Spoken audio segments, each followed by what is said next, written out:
It's time to stop asking the question, am I sick enough? Because trust me, I know all of us, we ask ourselves this question, am I really sick enough for recovery? Hi guys, welcome back to my channel. I'm really excited to be in front of you guys today. I'm always excited. I genuinely love being in front of the camera and teaching you guys what I know, what I've experienced, and talking with you guys. It's really just fun. I really like it. This is a very impromptu video after I just had a very impromptu session with one of my clients. I am an early riser, so I got a message at 6 o'clock this morning, and I wake up really early, so I went and I checked the text message, and it was just one of my clients saying that she was feeling really paralyzed with a specific action that we were working on doing. And so we chatted for a little bit, and I was like, what are you doing right now? Do you want to just hop on for a session? And this is like what I love about coaching, is that I really try to be there as much as I can for the people that I coach with. I'm there for actually when you need that support, and not just like, we'll talk about it in 3 weeks when we meet. It's like, no, you're like feeling paralyzed and stuck right now. So let's get on the phone. Let's work through this. Let's move through this so that you can actually accomplish this challenge that we set up for you so that you can continue on your path of recovery. That's what's so great, because that's what gets you to move forward. Because if you're not moving forward, or I should say, if you're not challenging yourself, you're not changing in your recovery. That's really important. I'm gonna say that again. If you're not challenging yourself, you're not changing. You're just being stagnant, and you're gonna stay where you're at, which is typical quasi recovery, right? So in the eating disorder recovery coaching process, the whole point of it is to keep on setting up these continual challenges for you so that you can change, so that you can grow, so that you can finally just get rid of this whole eating disorder and be done with it. And that is my ultimate goal when I work with people. I'm like, I don't want you to work with me for many years, as advantageous as a businesswoman that would be for me to be like, let's work for the next 5 years together. I don't want to do that.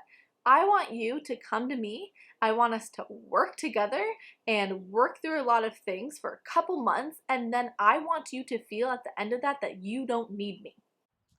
I just want to put in here that eating disorders do take a long time to fully recover, and everyone goes at their own pace. What I'm just saying here is more that I want to help you really move forward on your journey and learn a lot while we're together, so that you can progress and then eventually not need as much support, and then eventually just get on to your recovered and your living life. But I fully understand that that may take a while. I'm just saying that the whole point of working on your eating disorder is to get over it. You don't need me, because you're doing so great on your own, and you have actually made some huge milestones and you're moving forward. That is completely the end goal with my clients, to get them to the point where they don't need my guidance and my coaching, where they can be like, I know what's good for me. I know what I need to do to challenge myself. I know how to nourish my body and how to eat. That's all what I try to do in the coaching, is to try and get you to get to that state. Now in the state where you're in quasi recovery and you're like, I don't know what I'm gonna do. I don't know how to do this. Yeah, that's why it's really helpful to have someone like a coach to help you, walk you through those steps, and to help keep you committed to those goals, and to give you these challenges so that you can make this change, so that you can get to that place.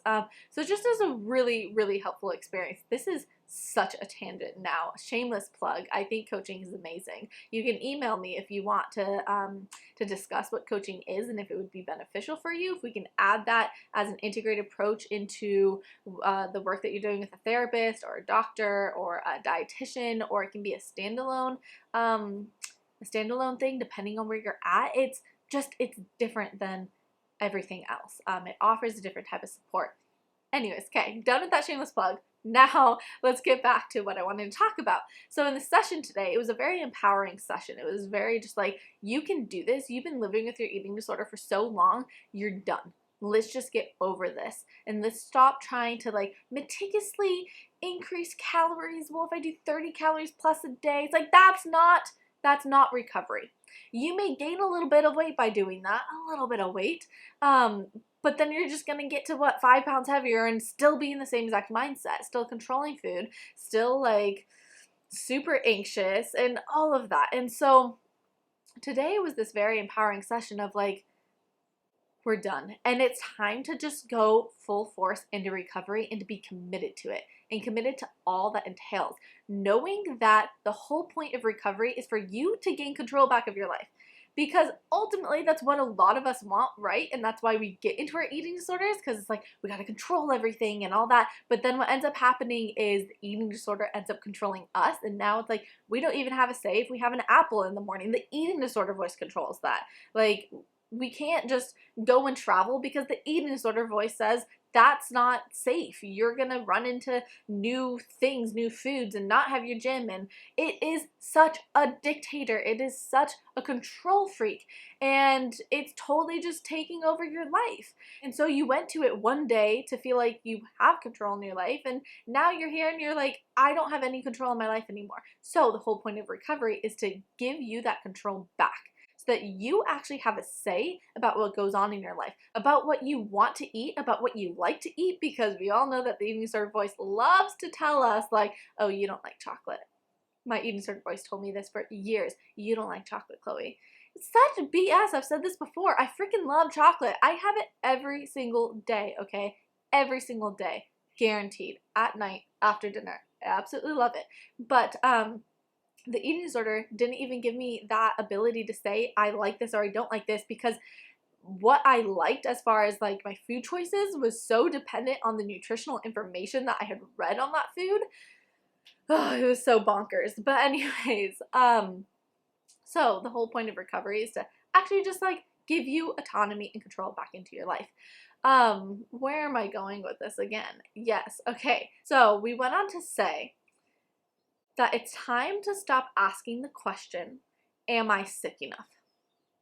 Because trust me, I know all of us, we ask ourselves this question, am I really sick enough for recovery?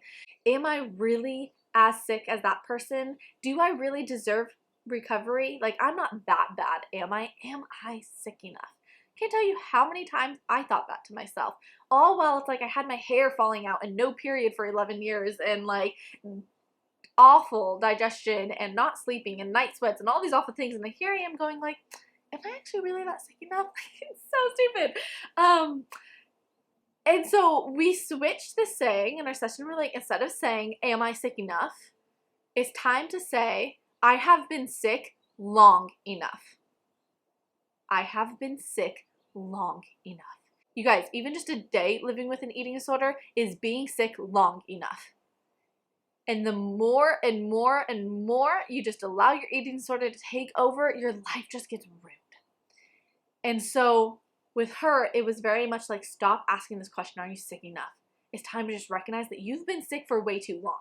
Way too long. And it's time to actually just change that. And so we're going to go gung-ho into this recovery. We're going to be excited about what recovery entails. I think that's really, really helpful, guys. Instead of being like, oh, I have to eat this protein bar because it has 75 calories and it's going to make me gain a pound a week. And oh my gosh, like, okay, that's not going to be fun. So instead, we need to work on switching our attitude towards it, and we need to start looking at it like, I'm so excited that I get to try new foods, that I get to have a snack in the middle of the day, that I get to fuel my body, that I get to feel what it feels like to be in energy balance, because it's such a huge difference from being in energy debt. All of a sudden, you go from feeling irritable and moody and anxious and fatigued to feeling energized and stable and grounded and confident. Like, that happens simply just by eating more and by being in energy balance. So we really worked on in this session of really just empowering her to, this is going to be the best experience that you've ever had. And it's going to be so fun when you start seeing these things actually start to change. When you actually start receiving the benefits of recovery, you start thinking about things other than food. And I was talking to this client, I'm like, you're so intelligent. She is. This client is so smart. She has a very demanding job that really requires her to be very, very, very on top of everything. And so I'm like, you are so smart. Now just think about how much smarter you could be and all the amazing things that you could start doing when you have like the rest of your brain space available to you. Because right now your brain is literally like, yes, you're doing so well in work. She does a great job at her in her career, but I'm like, you're doing a great job. And I would say like 70% of your thoughts are on comparing your food to others, fixating on your weight, fixating on the calories in that protein bar, fixating on the type of food you're eating. Like, you're spending so much mental energy on that. Can you imagine how intelligent and how driven and how smart you could be and how many things you could accomplish if all of a sudden you had 70% more of your brain power and you could start thinking of different things? Like, this is where recovery gets fun. And that's where I really like challenged her on it, because I'm like, listen, you are someone who really aspires to be someone who's intelligent and smart and do great things. Do you realize that your eating disorder is holding you back from that? It's completely holding you back. You could be doing so much more if you just let this go and you started just living your life. And you started having space for having different thoughts, and you started having energy because you're not in energy debt all the time. So anyways, I didn't want this video to be too long. This was really just an impromptu me coming on after my session, just sharing some final thoughts that I had. I just again want to reiterate this saying because I really just like it, and I know so many of you guys need to hear it, but stop asking the question, am I sick enough? Instead say, I have been sick long enough. You have been sick long enough, okay? It's time for you to just start making those changes. If you don't know what those steps are, if you don't know how to challenge yourself, if you are at complete loss at like what to do and what step to take next, again, that is why coaching is really helpful, because I've not only been through this experience myself, but I've also coached so many women through this process. So I've seen what works for people. I've seen what the general, we're all different, but I've seen what the general steps are. The things that we can really work on, the things that are important to challenge people on. I've seen so much of that, and I'm able to help really guide you on figuring out what's going to be the next best step for you. Anyways, I don't know why I'm being so like, it was a really good session today, and I feel like I'm just like really excited. I always get really excited after my sessions about the type of work that I do. I generally love it. I love it so much, guys, that I answered my phone at 6 o'clock in the morning on a Sunday, the one day I had off. I work like 56-hour long weeks. Like, I finally had a day off and I wanted to answer my phone for my client because I believe in being there for all of my clients to help them through this. I love it. It's so exciting, and it's really exciting when I finally get to say adios, goodbye. You're on your own. I fully trust you, fully believe in you. You've done so well. Like, there's nothing better than that. There's nothing better than that for me. Anyways, I absolutely love it, but now I'm really going on a tangent. Hope you got something out of this video today. Please like this video. Write something in the comment section. I always answer the comments. I absolutely love talking with you guys there. Subscribe to my channel. You can hit the notification bell to get notified every time I come out with a new video. If you haven't seen my latest video of my like ED story / who I am and what I do, that I put as the featured video of my channel, so you can go and watch that at any time. Alright, I hope you guys have a beautiful day or night or whatever it is, wherever you are, and I will see you later. Bye.